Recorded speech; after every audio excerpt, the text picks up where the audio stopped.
Students, के सीपीजी college की online classes में आप सबका स्वागत है।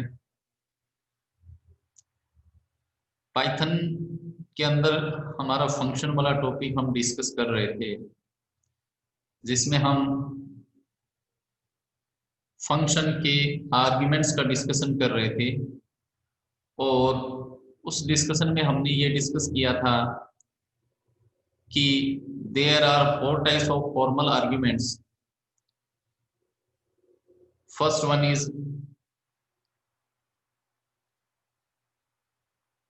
नॉर्मल आर्ग्यूमेंट्स, जिसमें आपको ऑर्डर का ध्यान रखना पड़ता है। सेकंड आपका था कीवर्ड आर्ग्यूमेंट्स, जिसमें हम क्या लगा रहे थे, कीवर्ड्स यूज कर रहे थे, मतलब कोई वर्ड यूज कर रहे थे, उसमें क्या ऑर्डर का अपने को ध्यान रखने की रिक्वायरमेंट नहीं। तीसरा हम डिस्कस कर रहे थे डिफॉल्ट आर्ग्यूमेंट्स। कौन सा आर्ग्यूमेंट डिस्कस कर रहे थे अपने? Default arguments.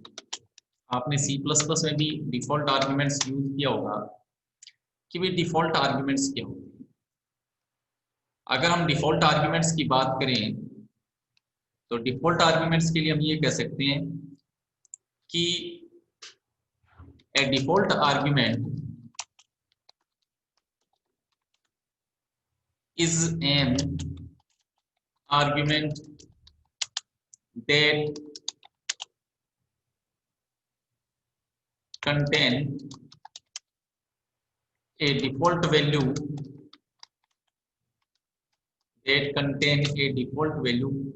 if a value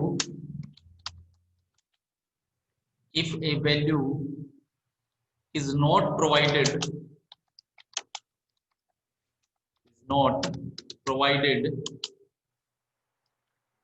in the function call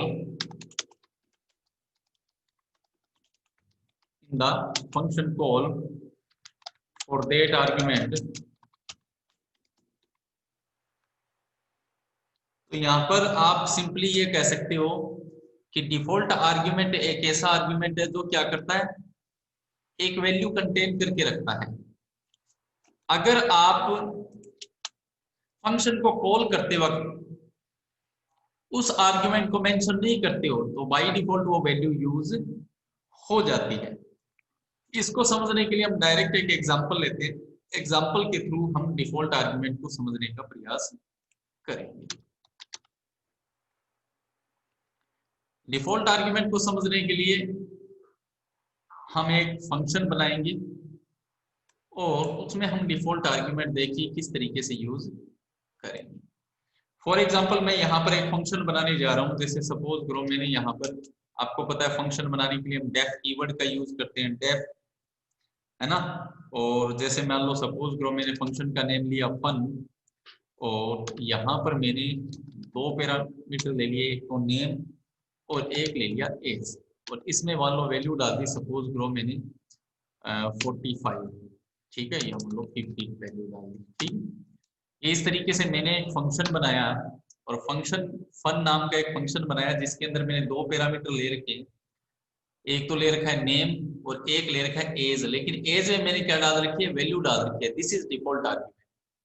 an argument जिसको आप क्या करते हो, फंक्शन को डिफाइन करते हो तो वैल्यू असाइन कर देते हो, तो वो है आर्ग्यूमेंट, क्या होता है, डिफॉल्ट आर्ग्यूमेंट होता है।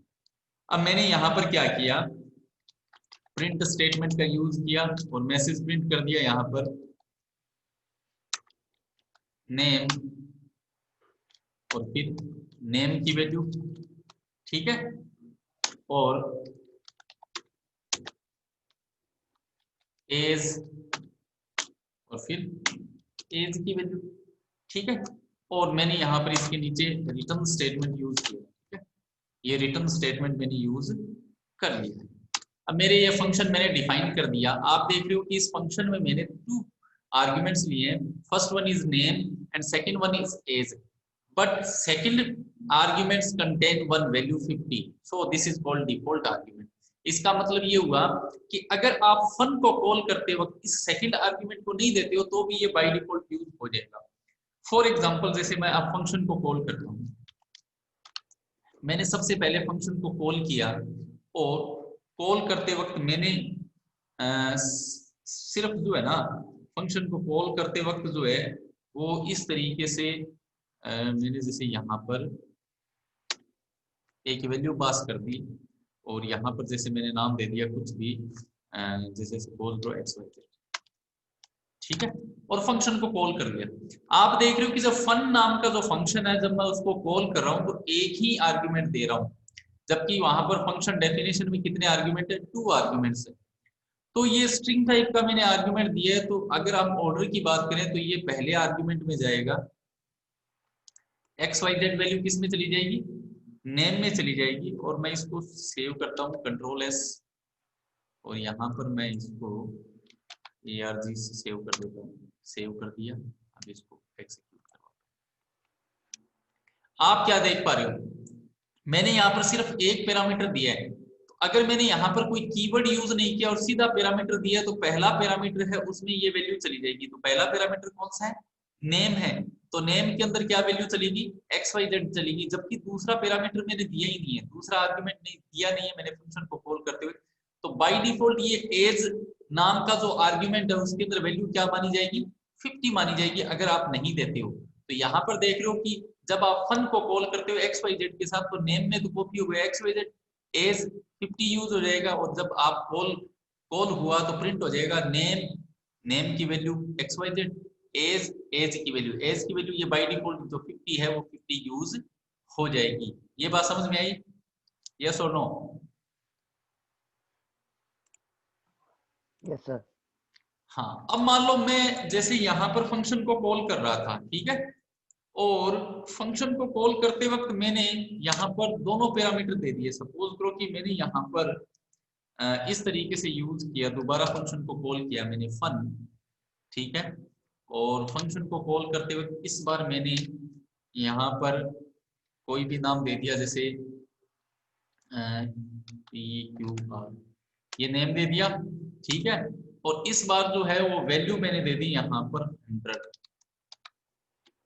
तो आप देख रहे हो कि फन नाम का जो फंक्शन है वो कितने पैरामीटर ले रहा है, 2 पैरामीटर्स ले रहा है। तो पहली वैल्यू पहले पैरामीटर में चली जाएगी, क्योंकि देखो आप जो है वो डायरेक्ट वैल्यू दे रहे हो तो वो तो ऑर्डर के हिसाब से जाएगी, पहली वैल्यू पहले पैरामीटर में और दूसरी वैल्यू दूसरे पैरामीटर में चली जाएगी। तो पहली वैल्यू PQR ये तो किसमें कॉपी हो जाएगी, नेम में। लेकिन इस बार जो डिफॉल्ट आर्ग्यूमेंट की जो वैल्यू दे रखी है उसकी जगह आपने ये नई वैल्यू पास कर दी। तो जब आप फंक्शन को कॉल करते वक्त नई वैल्यू पास करते हो तब वो डिफॉल्ट वैल्यू यूज नहीं होती है। डिफॉल्ट आर्ग्यूमेंट वाली जो वैल्यू है वो तभी यूज होगी जब आप कोई वैल्यू नहीं देते हो। तो यहाँ पर आपने वैल्यू दे दी 100, तो इस बार एज की वैल्यू 50 काम नहीं करेगी बल्कि क्या काम करेगी, 100 काम करेगी, और आपका आउटपुट आएगा नेम की वैल्यू PQR और एज की वैल्यू आएगी 100। मैं इसको सेव कर रहा हूँ कंट्रोल S और इसको एग्जीक्यूट करवा दें। आप देख रहे हो कि यहाँ पर आपको क्या मिल रहा है, देखो पहला तो fun x y z call किया तो नेम तो एक्स वाई जेड, एज ये डिफॉल्ट वैल्यू 50 यूज होगी, और फिर मैंने PQR 100 से कॉल किया तो नेम तो PQR एज क्या गई 100। इस बार वो डिफॉल्ट वैल्यू 50 यूज नहीं हुई है, जो आपने नई वैल्यू पास की है वो यूज होगी। This is all about the default argument. Clear है, यस और नो? Yes sir. क्लियर, कोई डाउट है इसमें? किसी को भी कोई डाउट है?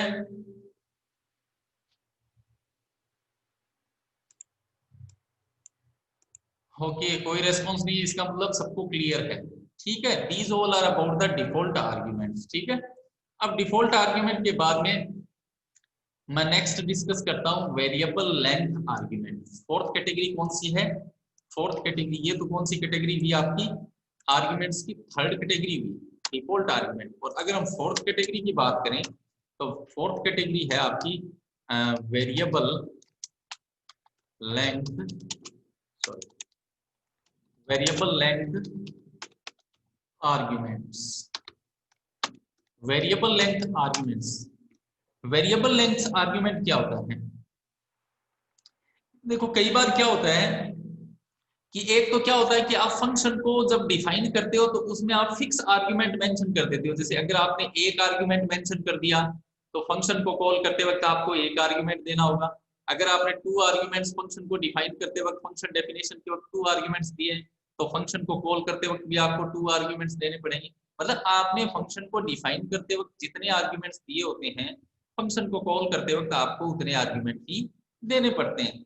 ठीक है, लेकिन कई बार ऐसा होता है कि आप कि फिक्स नहीं होता है कि फंक्शन को कॉल करते वक्त आपको कितनी वैल्यू सेंड करनी है एज ए पैरामीटर, है ना, कितनी वैल्यू फंक्शन को कॉल करते वक्त यूज करनी है, कितने आर्ग्यूमेंट फंक्शन को कॉल करते वक्त देने हैं। तब उस केस में हम वेरिएबल लेंथ आर्ग्यूमेंट्स का यूज कर सकते हैं। सिंपली यहाँ पर हम ये कह सकते हैं कि यहाँ पर हम ये कह सकते हैं कि कई बार क्या होता है कि फंक्शन को प्रोसेस करने के लिए आपको बहुत सारे आर्ग्यूमेंट्स की रिक्वायरमेंट होती है। ठीक है, तो उस केस में हम क्या करते हैं, वेरिएबल लेंथ आर्ग्यूमेंट्स का यूज कर सकते हैं। तो सिंपली हम यहाँ पर ये कह सकते हैं, यहाँ पर अगर मैं एक लाइन लिखूं इसमें, you may need to process, you may need to process a function for more arguments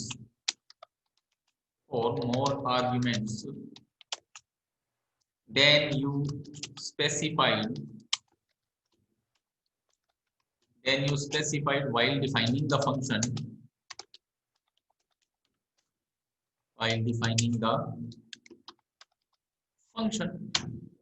so these arguments are called variable length arguments. So these arguments are called variable length arguments. In arguments को हम क्या कहते हैं, variable length arguments कहते हैं, and are not named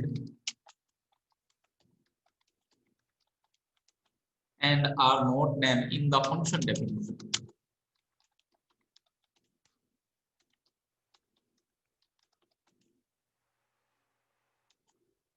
ठीक है, तो यहां पर मैंने क्या लिखा है, मैंने यहां पर यही लिखा है कि कई बार क्या है, फंक्शन को प्रोसेस करते वक्त आपको बहुत सारे आर्ग्यूमेंट्स की रिक्वायरमेंट होती है। ठीक है, बहुत सारे आर्ग्यूमेंट्स की रिक्वायरमेंट होती है और आप मतलब एकदम कंफर्म नहीं होते फंक्शन को डिफाइन करते वक्त कि मुझे कितने आर्ग्यूमेंट्स यहाँ पर लेने हैं, है ना। कई बार क्या होता है कि जब फंक्शन को आप डिफाइन कर रहे होते हैं और फंक्शन बना रहे होते हैं, तो उस टाइम में आपके दिमाग में ये कंफर्म नहीं होता है कि भाई मुझे आगे चलकर कितने आर्ग्यूमेंट्स की रिक्वायरमेंट पड़ेगी। तब हम क्या करते हैं, वेरिएबल लेंथ आर्ग्यूमेंट्स का यूज करते हैं। ठीक है, अब यहाँ पर हम देखेंगे कि वेरिएबल लेंथ आर्ग्यूमेंट्स को हम किस तरीके से डिफाइन करेंगे। वेरिएबल लेंथ आर्ग्यूमेंट्स को हम किस तरीके से डिफाइन करेंगे। तो यहाँ पर अगर मैं सिंटेक्स की बात करूं कि किस तरीके से आप वेरिएबल लेंथ आर्ग्यूमेंट्स को डिफाइन कर सकते हो, तो देखो इसके लिए जैसे फंक्शन आप डिफाइन करते हो तो डेफ कीवर्ड का यूज करोगे। ठीक है, डेफ कीवर्ड का यूज करोगे, उसके बाद में आपको पता है कि हम क्या करते हैं, फंक्शन का नेम देते हैं, फिर पैरेंथेसिस लगाते हैं और फिर कॉलन लगाते हैं। ठीक है, तो यहाँ पर जो आप आर्ग्यूमेंट्स दोगे, तो नॉर्मल जैसे आप फॉर्मल आर्ग्यूमेंट्स देते आ रहे हो, फॉर्मल आर्ग्यूमेंट्स, ठीक है भाई, फॉर्मल आर्ग्यूमेंट्स आपको जितने देने हैं वो तो हम देते ही देते हैं नॉर्मली, है ना। फॉर्मल आर्ग्यूमेंट्स दे दिए आपको, जितने भी फॉर्मल आर्ग्यूमेंट्स लेने हैं, है ना, x y z b q r, जितने भी आपको फॉर्मल आर्ग्यूमेंट्स लेने हैं। और वेरिएबल आर्ग्यूमेंट्स लेने, सॉरी, वेरिएबल लेंथ आर्ग्यूमेंट्स लेने का तरीका क्या है, तो इसमें हम क्या करेंगे, सबसे पहले तो आप क्या लगाओगे, स्टार लगाओगे। सबसे पहले तो आपको क्या लगाना है, स्टार लगाना है, और उसके बाद में आप क्या लिख दोगे, कोई भी वेरिएबल नेम लिख दोगे, कोई भी वेरिएबल नेम लिख दोगे। स्टार का मतलब हो गया ऑल।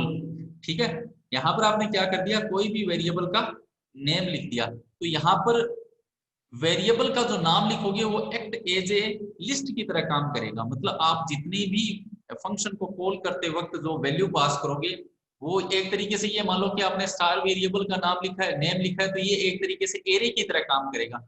आप जितनी भी वैल्यू, जैसे सपोज करो फॉर्मल आर्ग्यूमेंट तो आपने एक ले रखा है, और फंक्शन को कॉल करते वक्त आपने 10 आर्ग्यूमेंट्स दिए, 10 वैल्यू पास किए, तो पहली वैल्यू तो फॉर्मल आर्ग्यूमेंट में चली जाएगी और बाकी जो 9 वैल्यू है वो इस वेरिएबल लेंथ आर्ग्यूमेंट में चली जाएगी। और फिर हम लूप चला करके एक तरीके से, ये मान लो ये एरे की तरह काम करेगा, लिस्ट की तरह काम करेगा। ठीक है, इसको और समझने के लिए हम जो है ना, जैसे ये इस तरीके से आप ले लोगे, ठीक है, और फिर आपको जो भी यहाँ पर स्टेटमेंट वगैरह लिखने हैं वो यहाँ पर आप स्टेटमेंट लिखोगे, इसको एग्जांपल के थ्रू क्लियरली समझ लेंगे और लास्ट में क्या लगा देंगे, रिटर्न लगा देंगे। तो ये तो क्या हो गया, इसका सिंटेक्स हो गया।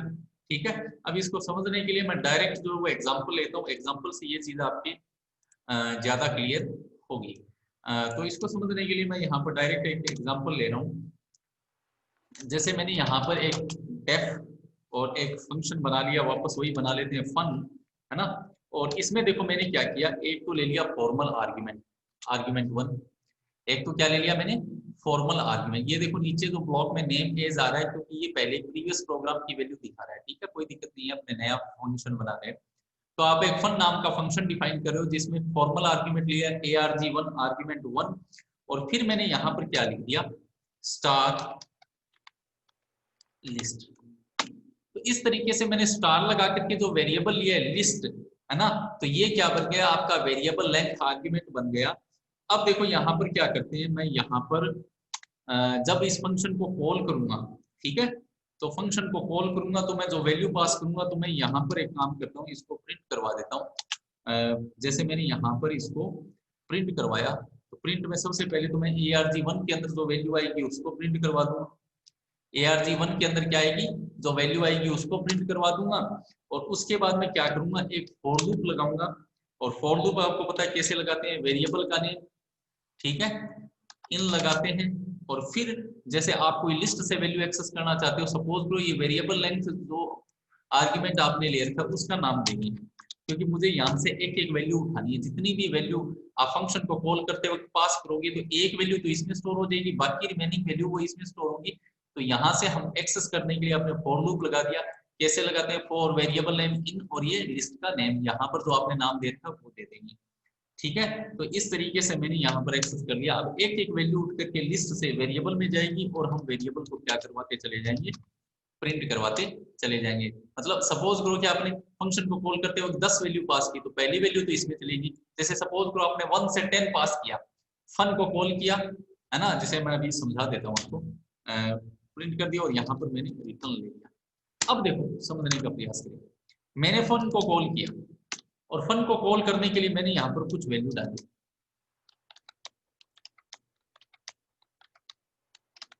ठीक है, अब आप देख रहे हो कि मैंने फंक्शन को कॉल करने के लिए कितनी वैल्यू पास की है, 7 वैल्यू पास की, 7 आर्ग्यूमेंट्स मैंने पास किए, है ना, 7 वैल्यू पास किए मैंने, 7 वैल्यू पास किए। लेकिन यहाँ पर आप देख रहे हो फॉर्मल आर्ग्यूमेंट तो एक ही है ना। तो आप देखोगे कि ये जो 10 पहली वैल्यू जो है, ये तो फॉर्मल आर्ग्यूमेंट में कॉपी हो जाएगी आर्ग्यूमेंट 1 में। जो पहली वैल्यू 10 है वो फॉर्मल आर्ग्यूमेंट arg1 में कॉपी हो जाएगी। और बाकी जो रिमेनिंग वैल्यू है 10 टू 70, 10 टू 70 वैल्यू है वो किस में कॉपी हो जाएगी, लिस्ट में कॉपी होगी। This is variable length argument which are represented by asterisk. Asterisk sign से आप क्या कर रहे हो, स्टार से आप इसको रिप्रेजेंट कर रहे हो। ये बताता है कि आइए क्या है, आपका कोई पॉइंटर वगैरह नहीं है, बल्कि क्या है, वेरिएबल लेंथ आर्ग्यूमेंट है। तो 20 से लेकर 70 तक की वैल्यू इस लिस्ट में क्या होगी, कॉपी होगी। ठीक है, इस लिस्ट में जो है ना, इस तरीके से आप मान सकते हो कि ऐसे कॉपी होगी।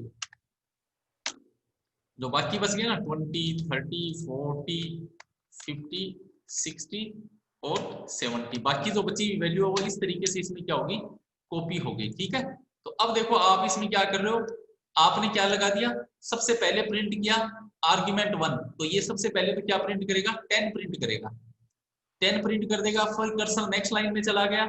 ठीक है, कर्सर नेक्स्ट लाइन में चला गया, आपको पता है प्रिंट करके ये कर्सर को नेक्स्ट लाइन में भेजता है। अब देखो लिस्ट, लिस्ट के अंदर क्या है आपके 20 से 70 तक है। तो सबसे पहले यहाँ से पहला वैल्यू उठेगी 20, किसमें जाएगी, वेरिएबल में, प्रिंट करवा दिया, 20 प्रिंट हो गया कर्सर नेक्स्ट लाइन में। फिर अगली बार लूप चला, अगली वैल्यू 30 उठेगी, वेरिएबल में जाएगी, प्रिंट हो गई। फिर 40 उठेगी, 50, 60, 70, फिर 70 उठी, वेरिएबल में गई, प्रिंट करवा दिया। फिर आगे गए, लिस्ट एम्प्टी हो गया, तो अपने क्या करेंगे, इस फॉर लूप से बाहर आएंगे, बाहर आते हैं रिटर्न मिलेगा, रिटर्न आपको जहां से फंक्शन कॉल हुआ है वहां पर लेकर जाएगा। यहाँ पर आपका प्रोग्राम क्या हो जाएगा, कंप्लीट हो जाएगा, और आपका आउटपुट मिलेगा 10, 20, 30, 40, 50, 60 एंड 70। तो मैंने इसको सेव कर दिया यहाँ पर, और इसको हम एग्जीक्यूट करवा रहे हैं। ठीक है, अब हम क्या करवाएंगे, इसको एग्जीक्यूट करवाएंगे।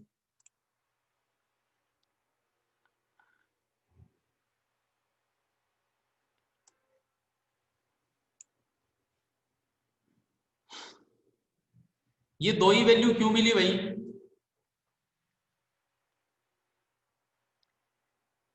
बताओ ये दो ही वैल्यू क्यों मिल रही है अपने को?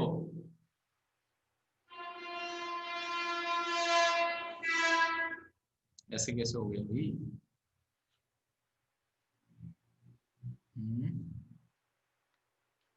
कहीं गड़बड़ हो गई क्या? 4 variable in list print ARG1 10 print हो गया, उसके बाद में आप 10 20 30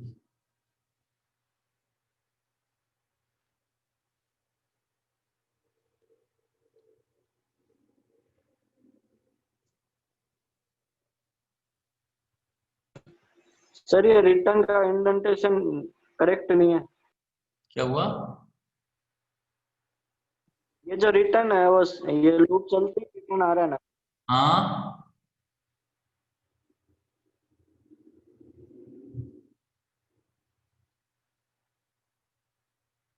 अच्छा अच्छा, ठीक ठीक था। क्योंकि देखो आपने रिटर्न देखो कहां ले रखा है, रिटर्न जो है वो आपने लूप के अंदर ले रखा है, समझ गए?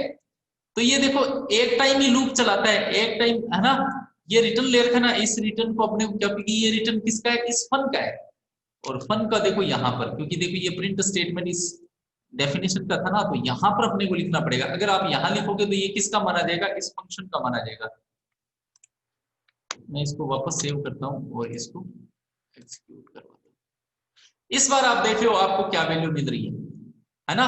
देखो सबसे पहले तो आपने देखो किसको प्रिंट करो, ARG1 को प्रिंट करवा दिया, ARG1 को प्रिंट करवाया तो 10 प्रिंट हो गया। अब बाकी जो वैल्यू बच गई 20 से लेकर 70 तक, वो किस में चली गई, इस स्टार लिस्ट में वेरिएबल लेंथ आर्गुमेंट में चली गई।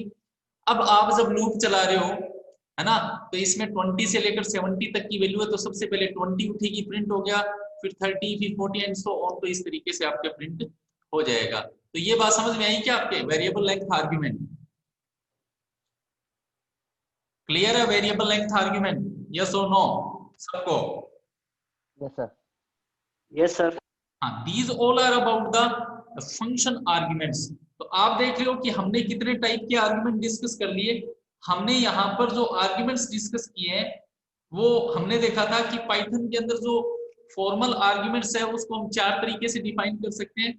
First one is required argument. Required argument का मतलब जितने आपने फंक्शन को डिफाइन करते वक्त और जिस ऑर्डर में दिए हैं फंक्शन को कॉल करते वक्त आपको उसी ऑर्डर में और उसी तरीके उतने ही आर्गुमेंट आपको डिफाइन करेंगे। दिस इज रिक्वायर्ड आर्गुमेंट, मतलब फंक्शन को डिफाइन करते वक्त जितने आर्गुमेंट दिए फंक्शन को कॉल करते वक्त आपको उतनी आर्गुमेंट देने पड़ेंगे, तो उसे रिक्वायर्ड आर्गुमेंट कहते हैं।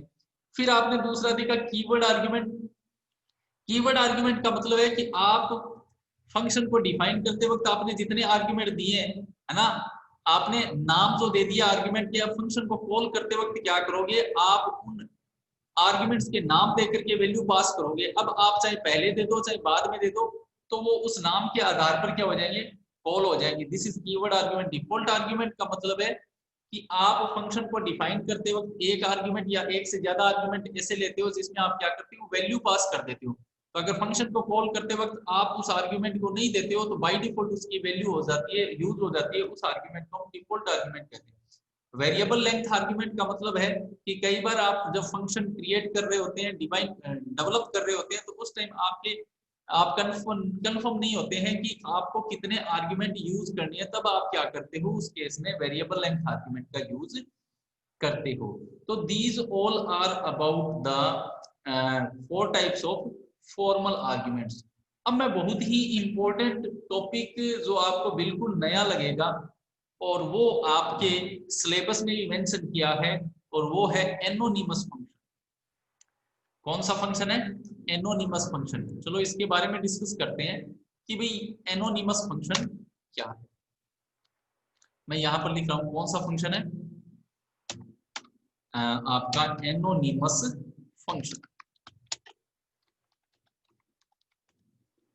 एनोनिमस फंक्शन कहते हैं। एनोनिमस का मतलब क्या है, पहले तो ये समझ ले अपने कि एनोनिमस का मतलब ये होता है कि ये वो फंक्शन है जो बिना नाम के फंक्शन है, बिना नाम के फंक्शन है। जैसे अभी आप फंक्शन को बनाते हो तो आपको क्या करना पड़ता है, डेफ कीवर्ड यूज करना पड़ता है, फिर फंक्शन का नेम देते हो, फिर पैरेंथेसिस देते हो, फिर उसमें आर्गुमेंट पास करते हो, ये सब करते हो ना आप। लेकिन एक्चुअल में क्या है कि एनोनिमस आर्ग्यूमेंट में आपको जो है वो नेम देने की रिक्वायरमेंट नहीं होती, ना ही डेफ कीवर्ड का यूज करना पड़ता है। ठीक है, तो यहाँ पर अपने क्या कर सकते हैं, मैं यहाँ पर लिख सकता हूँ these function are called anonymous because they are not declared in the standard manner by using the def keyword। आप यहाँ पर ये लिखोगे we don't require in these type of functions, these types of functions we don't require to use, we don't require to use def keyword to define a function। आपको def keyword की जरूरत नहीं पड़ेगी, आपको डेफ कीवर्ड यूज करने की requirement नहीं पड़ेगी आपको फंक्शन को डिफाइन करने के लिए। तो फिर क्या रिक्वायरमेंट पड़ेगी, आप यहाँ पर ये कहोगे you can use the lambda. क्या यूज करोगे आप, लैम्डा, LAMBDA,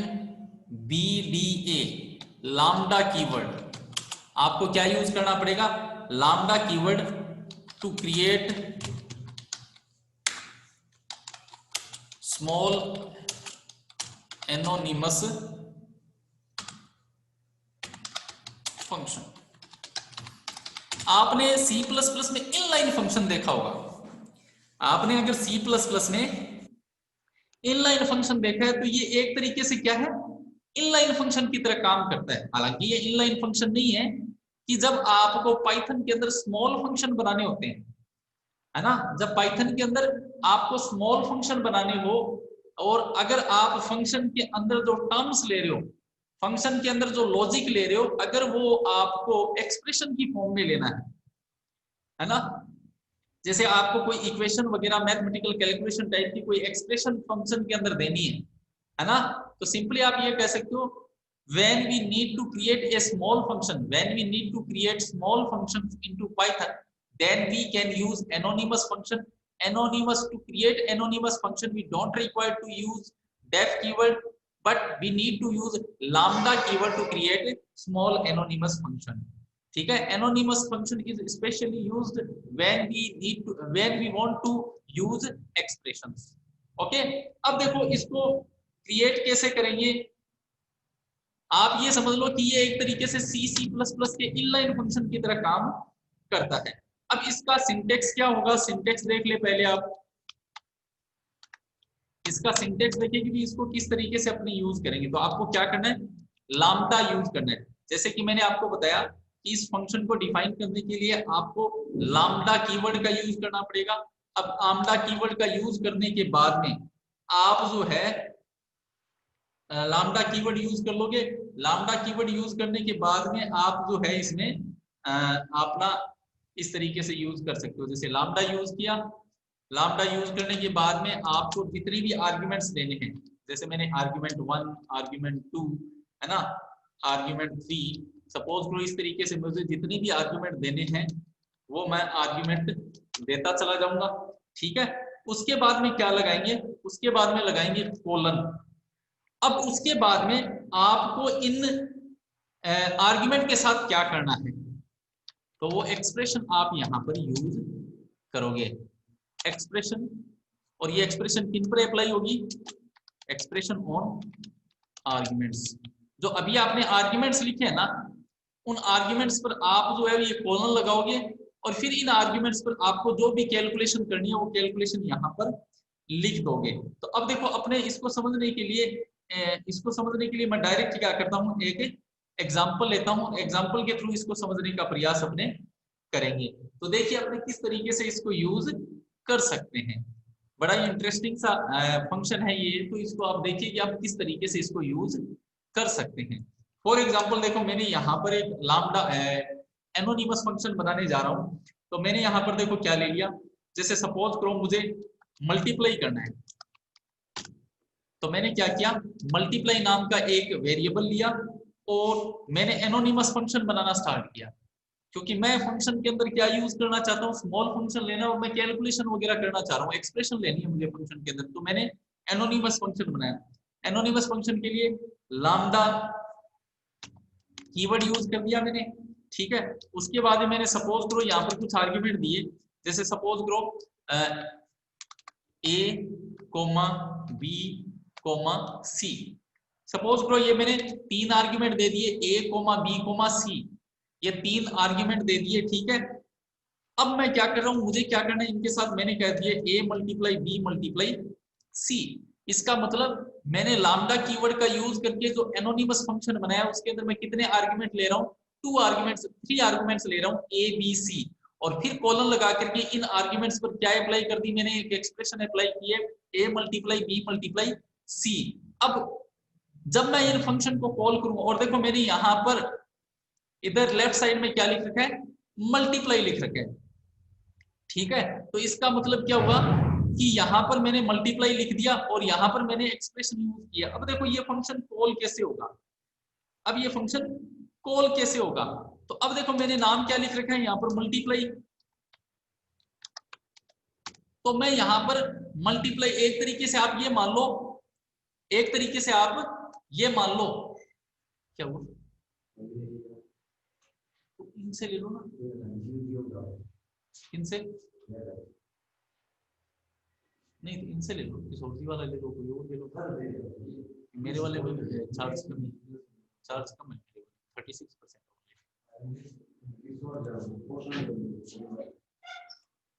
बोल दे लो, किसी का होगा, बोल दो इनको।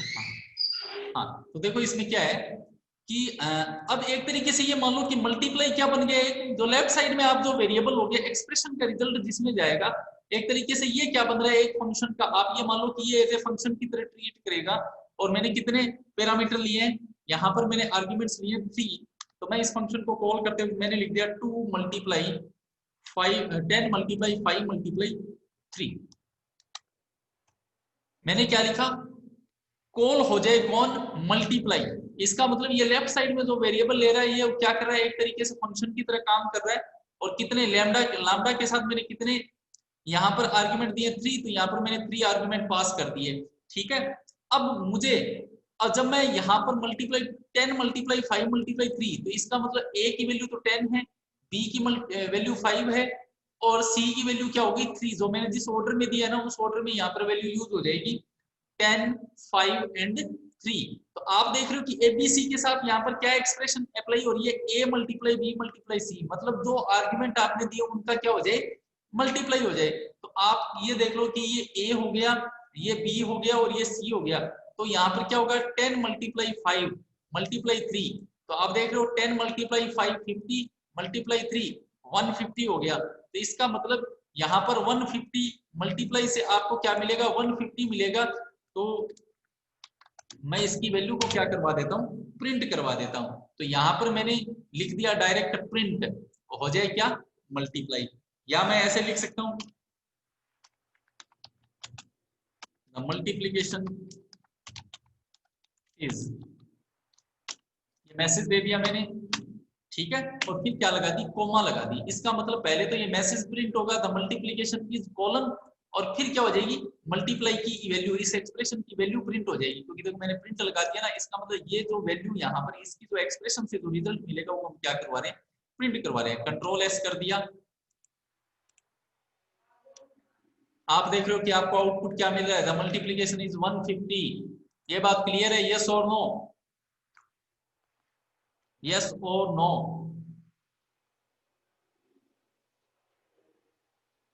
बोलो,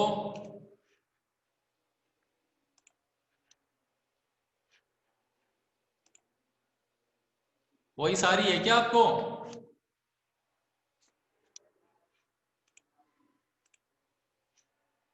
रितेश बोल रहा है यस सर। हाँ, तो मेरे कहने का मतलब है कि ये दिस इज एनोनिमस फंक्शन। आप देख रहे हो कि आपने फंक्शन को एक लाइन में निपटा दिया, यहाँ पर एक लाइन के अंदर ही आपका फंक्शन जो है वो कंप्लीट हो गया है by using the lambda keyword. This is anonymous function, this is most important the function. ये आपके सिलेबस में दिया हुआ है, anonymous function. Anonymous function simply आप ये कह सकते हो कि anonymous function is a special kind of function in Python. If you want to take small functions in Python, then we need to use anonymous function. To create anonymous function, we need to use lambda keyword. ठीक है, तो इस तरीके से हम क्या कर सकते हैं, एनोनिमस फंक्शन को डिफाइन कर सकते हैं। ये बात क्लियर है, यस और no? Yes sir. Okay, very good. तो these all are about the anonymous function. ठीक है, तो और जो अभी अपने पास टाइम कम है, हाँ एक चीज मैं आपको सूचित कर देता हूँ कि आप में से कई स्टूडेंट जिन्होंने लाइब्रेरी से बुक ले रखी है, ठीक है, जिन स्टूडेंट्स ने लाइब्रेरी से बुक ले रखी है वो अपनी बुक्स जो है ना वो सबमिट करवा दे, है ना, लाइब्रेरी में सबमिट करवा दे, ताकि आपके जो जूनियर्स है उनको बुक्स जो है वो आसानी से अवेलेबल हो जाए। ठीक है, तो आप जो है अपनी बुक्स जो है वो लाइब्रेरी में सबमिट करवा देंगे आकर के। ठीक है,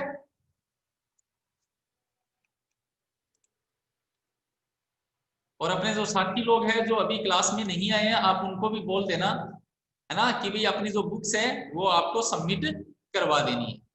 ठीक है, और एक दूसरी बात, अपना जो चैनल है उसको ज्यादा से ज्यादा आप लोग जो है ना शेयर किया करो, आलस नहीं करना चाहिए।